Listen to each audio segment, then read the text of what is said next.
Walking Dead is back on our screens, but is this the beginning of the end in more ways than one? We'll talk about that and more on today's episode of the Geek Watch Podcast.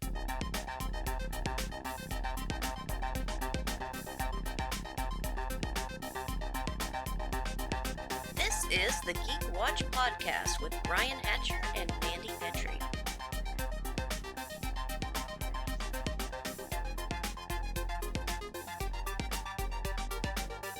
Greetings, Geek Watchers, and welcome to episode 140 of the Geek Watch Podcast. I'm Brian Hatcher, and with me, as always, Geek Watch's own resident geek goddess, Mandy Petrie. Hello, Brian. And so we've got March on its way, and there's some interesting things over the horizon. We've gotten some news on a few things.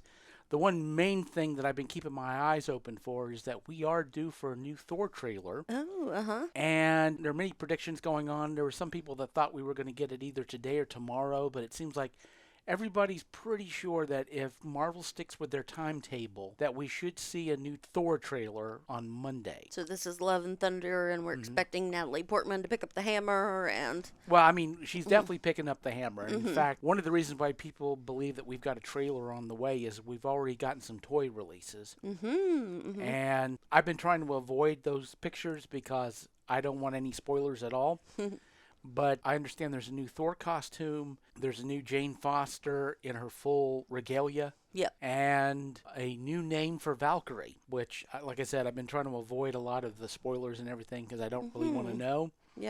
But there's been some tip-offs, so they're assuming that we're going to see a trailer soon. Part of it because after the lackluster reception for Black Widow, they want to make sure that they really promote this film. They want to make sure that they get it out there and people being interested in it. But with everything going on with Doctor Strange 2, they're afraid it's going to wind up getting overshadowed. So are they going to hold off on the trailer? I don't know. I wouldn't think that they would because, to be honest, I mean, you want to get some excitement for this thing going. And do you want to wait all the way until after May to put a trailer out for Love and Thunder? I don't think so. You need to get people excited now. So... But I can understand why they're worried about Doctor Strange 2, how it might kind of steal some of the thunder away from the trailer. I really tried not to do that pun, but I couldn't help it. I'm like, no, I got to go there. But now that they're starting to promote the film, like I said, we're going to just keep our eyes open. We may see a trailer here for it soon, and hopefully so. It would be like a teaser trailer or something like that. Right. But as we talked about last time, all the speculation with Doctor Strange 2, and the fact that during an interview they asked Patrick Stewart about the trailer, and he's like, I don't know what you're talking about. Clever. Yeah. Which, is he lying? Yeah, right, Captain Picard. I almost want to play that clip when he was giving Wesley all the grief about, Starfleet's about telling the truth. Do I have a duty to the truth? It's like, well, unless it's for fun. But I have to mention, so we did talk about Star Trek. I have to tell you, there's a little bit of news that I heard. Paramount may have made a huge mistake. What? They just came out and announced there is going to be a new Star Trek movie, Star Trek 4. Oh. Yeah, and they're bringing back all the... Chris Pine Zachary Quinto and Carl Urban. Yes, and Zoe Saldana. No, they're bringing the whole crew back, and they're wanting to get started shooting in 2022, toward the end of 2022, because they want to release it in 2023. The problem is, apparently none of the cast knew anything about this. There's a possibility that maybe they had been talking to Chris Pine a little bit. But definitely not Carl Urban or Zoe Saldana. No. They're off doing The Boys and Guardians and... Apparently, they didn't talk to anybody. And maybe you should have your actors locked down. But apparently, their agents haven't been contacted about any of this. This whole thing was announced. Surprise! Before there was any contracts on the table or any kind of negotiations. Simon Pegg hadn't heard anything about that. I mean, nobody. They haven't even got a script written, from what I understand. They're working on the script. But then they just came out and just announced that this is going to happen. And, if you are part of this cast and they've just announced the movie, but they haven't talked money, it would certainly be to your advantage to be in a situation where we know you got to make the movie because you announced it to your stockholders.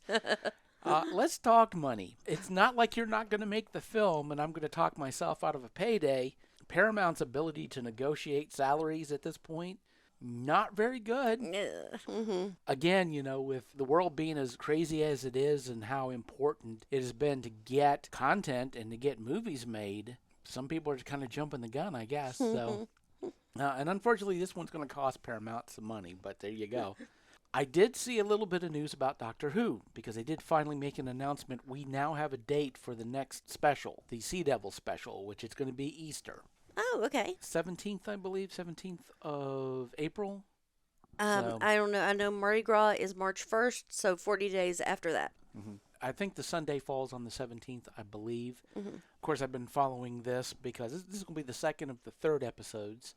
Of the 3 episodes I'm going to be doing, which will be the last of this series before Jodie Whittaker leaves. And I have been following the news about this a little bit, and I find this really strange because I had seen in the news that, of course, everything with Jodie Whittaker has already been filmed, and her half of the regeneration scene's already been shot, and everybody's making a big deal about how she's regenerating outside of the TARDIS. She will not be in the TARDIS control room when she regenerates. Okay. A bunch of news sources have made a big deal out of this because they say this is special because the Doctor doesn't regenerate outside of the control room. And I'm like, what? No, that's not exactly true. Right. Tom Baker yeah, didn't. exactly. Yeah, he didn't coming in or going out. Yeah, and the movie. In the movie, so Paul McGann, Paul McGann, and Sylvester. And he left. He when he regenerated into the War Doctor, it was outside. It's been more than a few times where this has happened. The news is making a huge deal out of this, and I think part of that has to do with this idea that everybody in Doctor Who that's working for Doctor Who at this point, before Bad Wolf takes over, that they're all getting kicked to the curb. I mean, from the actors to camera people to all the set people, even people doing the music. But of course, we're just waiting for everything to kind of develop there. But at least we have a date now.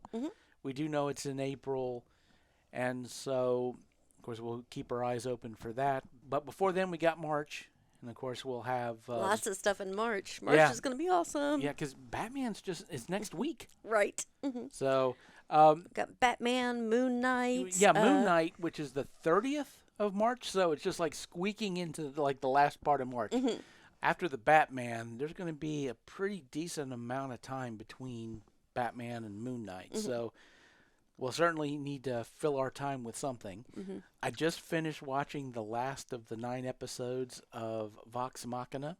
Oh, how is it? I enjoyed it. I will stick with what I said before, that you'll most likely enjoy it more if you know the background.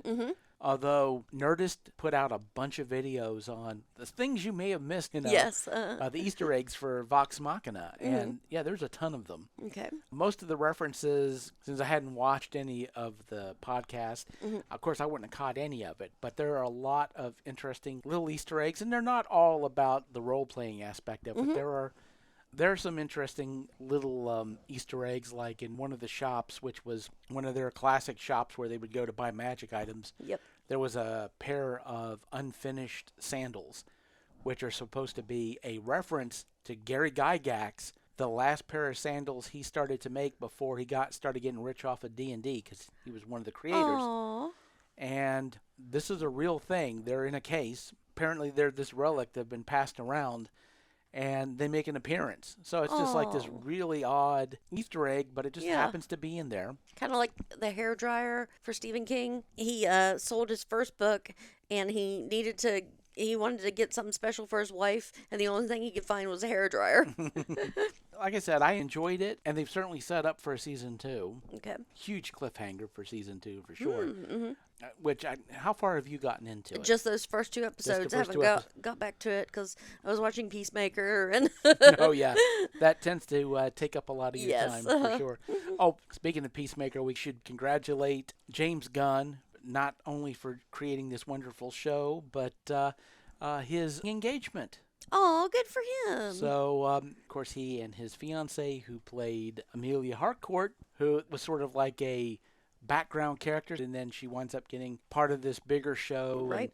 And this really deep character all of a sudden. It's like, oh yeah, so now all that this important now stuff. she's a big star, and James Gunn, of course, needs to lock this down. I kid.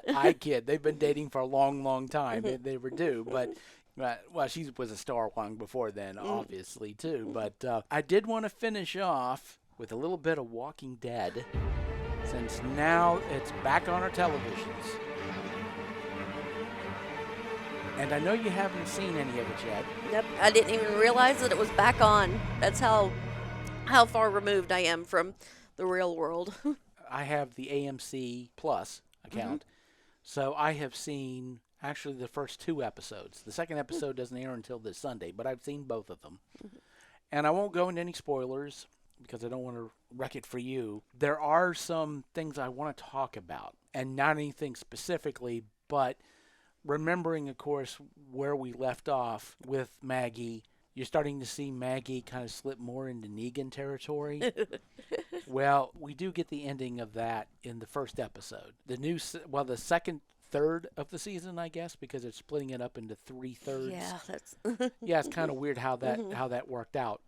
it's a trimester. Yeah, the second trimester. But here's what I'm a little bit worried about as far as Maggie as a character. This is a reference that I didn't think I would be making, but it's a reference I think that you're going to understand. Do you know how people really got upset with how the Khaleesi was portrayed at last season? Yeah, went crazy like overnight. Yeah. Although it wasn't an overnight, I have the feeling that people might not like what's happening with Maggie's character for similar reasons. Because I think she's becoming the bad guy. And especially with when you see what happens toward the end of the first episode, you're like, okay. Well, I mean, they've been hinting it for a while. I mean, obviously, Maggie's been through some stuff. Her fields of F's have been laid barren, and she doesn't have many to give, and she's just not. And you see really toward the end of it, you're like, yeah, she just really doesn't care, does she? Like I said, without going into exactly what the moment is, I'm not saying that she's crossed a line that she hasn't crossed before, but she's demonstrated to all of us that she's willing to not necessarily be a good guy. That her issues with Negan might be the pot calling the kettle black. She kind of went old school Negan. With the first episode, we get a flash forward. We see how Maggie's situation is going to put a wedge between her and other people to a point where there might be a fight involved. Wow. So it's a situation that, especially as it's starting to develop with the Commonwealth, and you're starting to see things with the Commonwealth, and going a little bit into the second episode, you really do see that one of the problems with the Commonwealth is a lot of the messed up stuff about society, especially with classes and all of that, and how some people have privileges that other people don't, was one of the biggest things that the Commonwealth has been able to preserve from the old world. The situation that we find ourselves in, that we see is starting to develop, and they've basically, with a flash forward, hinted to, it's going to be rather difficult to say, okay, who's the bad guy in this situation? But at the same time, they've already shown that Maggie's kind of messed up, and she's willing to do messed up stuff. I don't really have a problem in storytelling when somebody who's been a good character, if they cross a line somewhere and it changes them. I feel like with these first 2 episodes that Maggie is being developed basically the bad person in all of this. Or at least one of the main bad people. She's been a part of the show for the majority of the show's existence. And I think that for the same reason why, when Khaleesi had her heel turn, if I can use a wrestling... Go from the face to the heel. Yeah, when she had that heel turn after all this time that you've spent investing emotionally in that character, and then suddenly she's the bad guy and you're not allowed to like her anymore, I feel like that's what they're doing with Maggie. And I'm not saying that couldn't work, but I'm worried about how that's going to affect that character. If this is going to be basically a fall, just like the Khaleesi at the end, course, you're a big fan of the show. Yep. I mean, how did you feel about it when she basically became that villain? Just that it happened too quickly. If we had a little bit more build up until these last few episodes, she always had a level head. She always, no matter, even if she did decide to kill off a bunch of people, she had a reason for it, and she never did it out of anger. Now she's so worried about this one thing that she was willing to throw it all away for that one thing. So You're mostly caught up with Walking Dead, except for, of course, the start of this season. I mean, how do you feel about this thought that maybe Maggie is going down the same road, that she's becoming a villain in a real sense?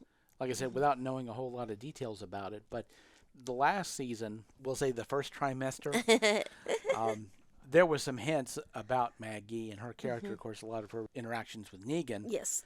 That you could see that her heart had hardened in a huge way. yeah.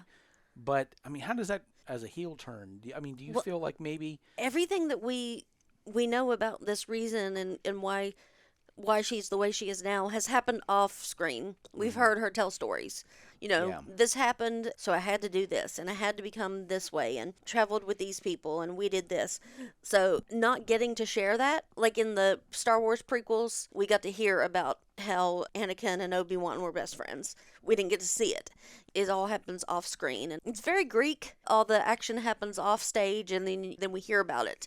And so not getting able to share that is, I think, real detriment to us as the audience. If we had gone on that journey with her, we would be able to empathize a bit more.